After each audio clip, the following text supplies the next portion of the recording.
Welcome to the Managing the Smart Mind podcast with your host, Coach Kramer.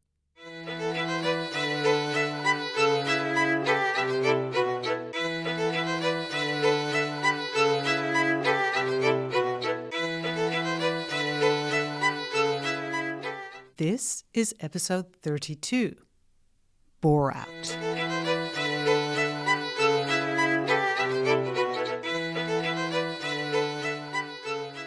Hey, smart humans.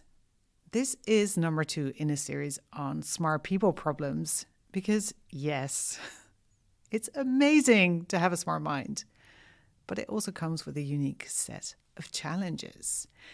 And in the second installment, I look at how Boreout affects smart humans. If you never heard of the concept of Boreout, then consider this. Have you ever experienced that feeling of hopelessness when thinking about work? The sense that it would never get better, that you would just have to deal, to shut up and put up? If so, you may actually have been experiencing Boreout or been on a trajectory towards it. And, as you may have guessed, for smart humans, Boreout doesn't just occur at work, but more about that later. Because first, what exactly is Boreout? You've probably heard of burnout, right? But what the heck is Boreout? Well, Boreout is a pretty debilitating condition where someone experiences such a lack of meaning, challenge, and variety at work that it causes mental and often also physical problems. And interestingly, symptoms of Boreout can be quite similar to those of burnout. Think insomnia, listlessness, depression, but also a compromised immune system, headaches, stomach aches, all the things we don't want. And some people think that the difference between the two is that bored out people aren't suffering from stress, as opposed to those with burnout, right, who just heap so much pressure on themselves. But that is actually a misconception. Boreout can come with a lot of stress, whether it's on how to not be found out, to have very little to do by your coworkers or your manager, or on how on earth to keep going in a job that is utterly meaningless but pays the bill, or a combination of both. And in addition, bored out humans are usually relatively isolated when it comes to their problem, which only increases the pressure, right, and the suffering, because it is harder to get sympathy or help around not having a lot to do or not being challenged than about being completely buried in work, right? Just imagine telling your friends, oh my God, I am working 80 hours a week. It's a nightmare. I have so much to do. And saying instead, yeah, right, my job is so easy. I am done at like 11 a.m. and I'm never challenged. What do you think will get the most sympathy? Yeah, exactly. Right. So that also makes it harder to address and makes people feel more alone in their suffering. Now, when are people at risk of Boreout?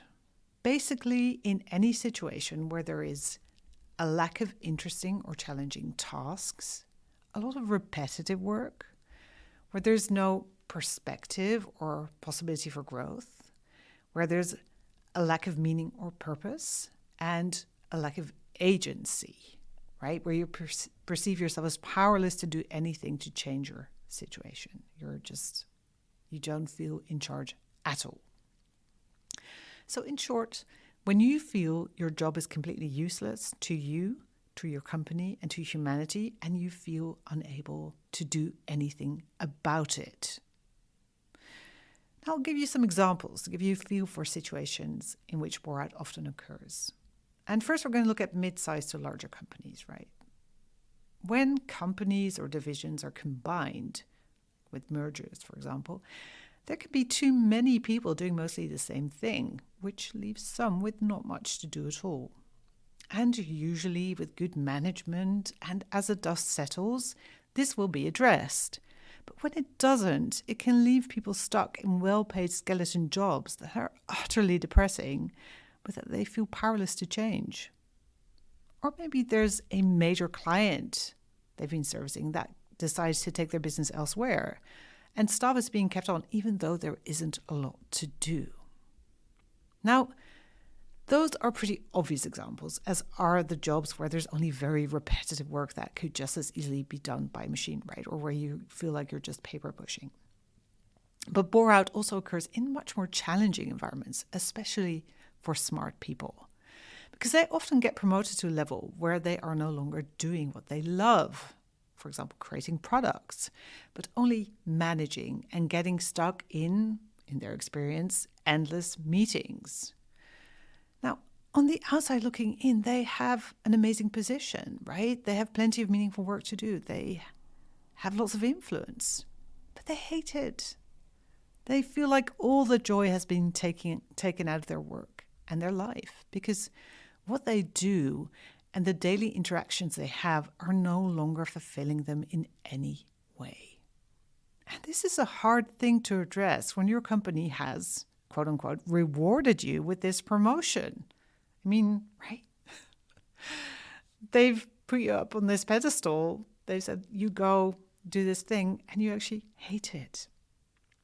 And similarly, you can start a new job with high expectations, even like a very high profile new job with a high profile company, only to find out that because of your smart mind, the work is much less challenging than you were promised.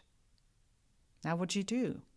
It may be ill-advised to make a fuss straight away. You may tell yourself it's better to just keep going for a while and hope it gets better. But what if it doesn't? That's where the Boreout starts. Now, do entrepreneurs, freelancers, small business owners escape Boreout? Do they have it easier? Yes, they do have it easier because, in theory, they are more in charge of their day-to-day, of their work. But in practice, Boreout is a risk for them too. And it can show up in these scenarios, for example, doing too much work for the same client, doing too much of the same work. Or when they're scaling, again, no longer doing the work they love, but spending all their time managing and putting out fires, or simply going through the motions, building the business or running the business and not having a long-term vision or goal that gives meaning to what they do and sustains them. So again, even when you're quote unquote free to do whatever the hell you want, you still need to watch out for Boreout. What about other areas of life? Because we've just talked about work, which granted is a massive area of our life, but for smart humans, Boreout also shows up in many other places. Parenting, for example. And I, for one, had a really hard time feeling good about the many repetitive and unchallenging tasks that came with having a baby and a young child. Now, you do not need to call the Child Protection Services. I love my daughter to bits. But during her early years, when I, insanely, in retrospect, decided to be a full-time mum, my smart mind got desperate for intellectual stimulation, any intellectual stimulation. And within a year of full-time parenting, I had lost all self-confidence and the idea that I had anything remotely interesting to say. My joie de vivre was at a dangerously low level. And I only started to realize this, funnily, when I found myself baking blueberry muffins at 4 a.m. in the morning, in addition to already working as a volunteer pie maker for my local restaurant. I had so much overcapacity. And because I didn't find a proper outlet, it was turning inward against me, undermining my self-confidence. And then there's education. So many smart kids and smart adults completely check out because their school or higher education has nothing remotely interesting to offer them, right? Boreout at school or university causes disengagement, depression, and dropouts. Now, why are smart humans at a higher risk? Well, obviously, they tend to do things a lot faster, right? They learn things quickly. They love to optimize. So usually they learn a new job quicker. They learn things at school quicker, faster, grasp the concepts, etc., etc. They're just done before the other people. So they need a different level of challenge, of engagement than most people. And this is rarely, if ever, catered for.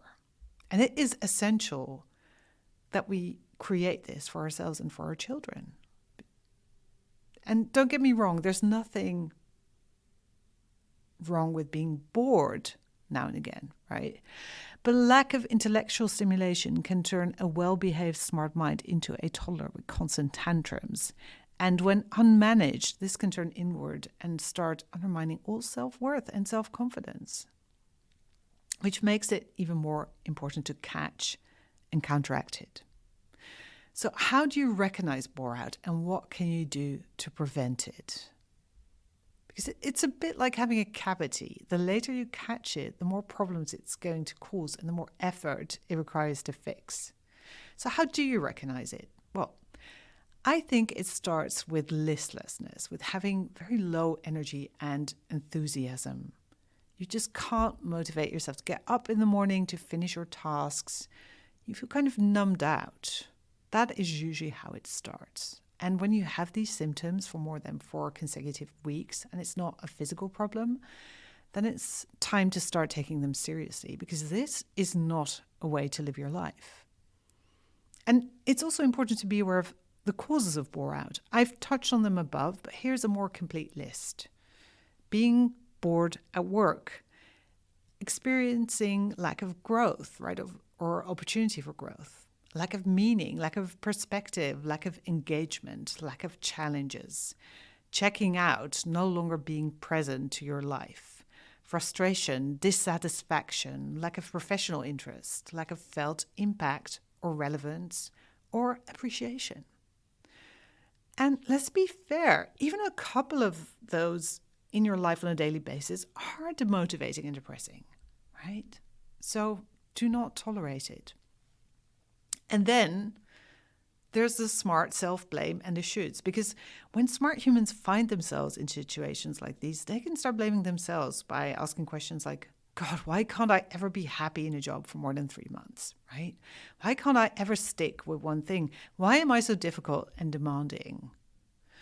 And if you've listened to podcast episode 28, you know that this only further undermines your self-worth. And if you haven't yet, go check it out. Stop asking those questions. The reality is that as a smart human, you have different needs. You are not being difficult if you desire for those needs to be met. You're human, right?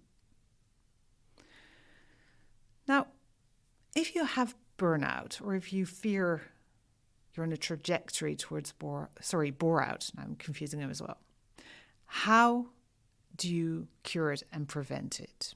Well, the steps look like this. First, you need to accept. Then you need to take ownership without self-blame.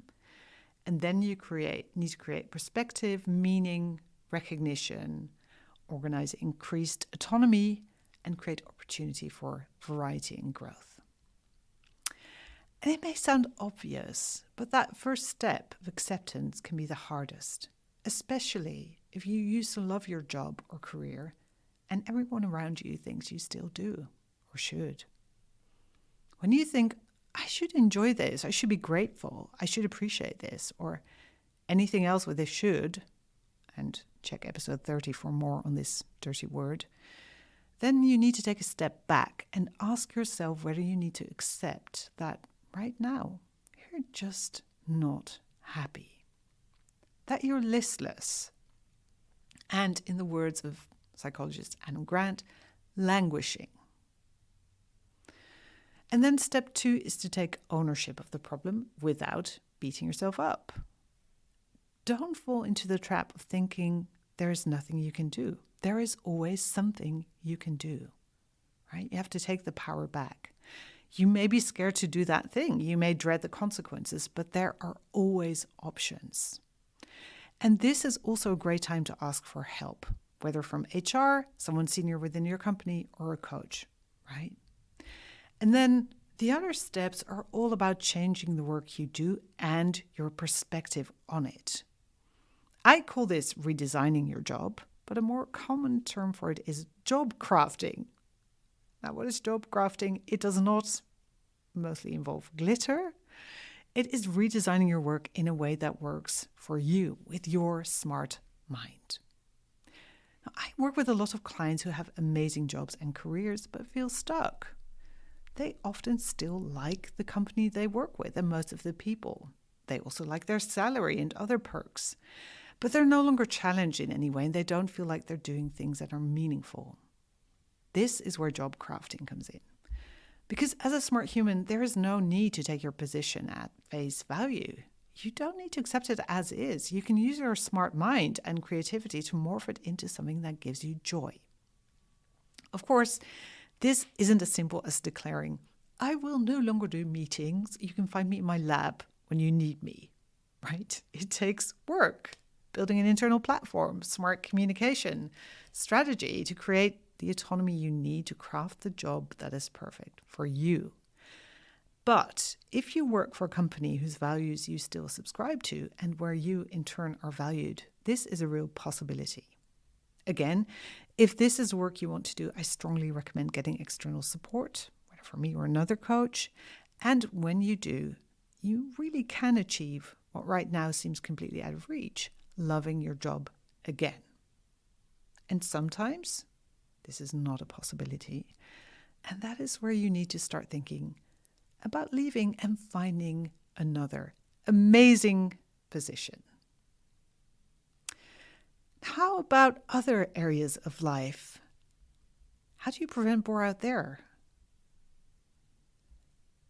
Because of the way our society, schools, workplaces are organized, most smart humans have to take active steps to avoid Boreout everywhere. And basically, if school or higher education isn't challenging enough, we need kind of education crafting, right? Just like job crafting. How can we make it more engaging, more interesting, more meaningful for our smart minds? And if parenting is wearing us out, we kind of need life crafting, right? How can we create more excitement around our lives, more challenge, more change? And regardless of where it shows up, if you recognize some of the symptoms in this podcast, whether in your own life or a loved one, please don't wait, right? Take action. Get help where you can. You do not have to do this alone, but do not just think, I guess this is life. I'll just have to put up with it. Please don't. And in the case of gifted children, if their school is not supporting their needs, please don't give up. There are so many possibilities out there to keep those smart brains churning. You can join local or online communities of parents in similar situations and use the wisdom of the crowd. You are not the only family struggling with this. And if other things like parenting or daily chores are wearing you down, get creative. What can you delegate? What can you do in more interesting ways? Maybe even create a diaper dance. I don't know, right? Where can you create some much needed variety and challenge? But whatever you do, please do not languish. You deserve so much better. And I want you to know a smart mind is a bit like a racehorse. It gets very jumpy if it's never allowed to actually race, to use its full potential. So let it. Have a beautiful week. Bye-bye.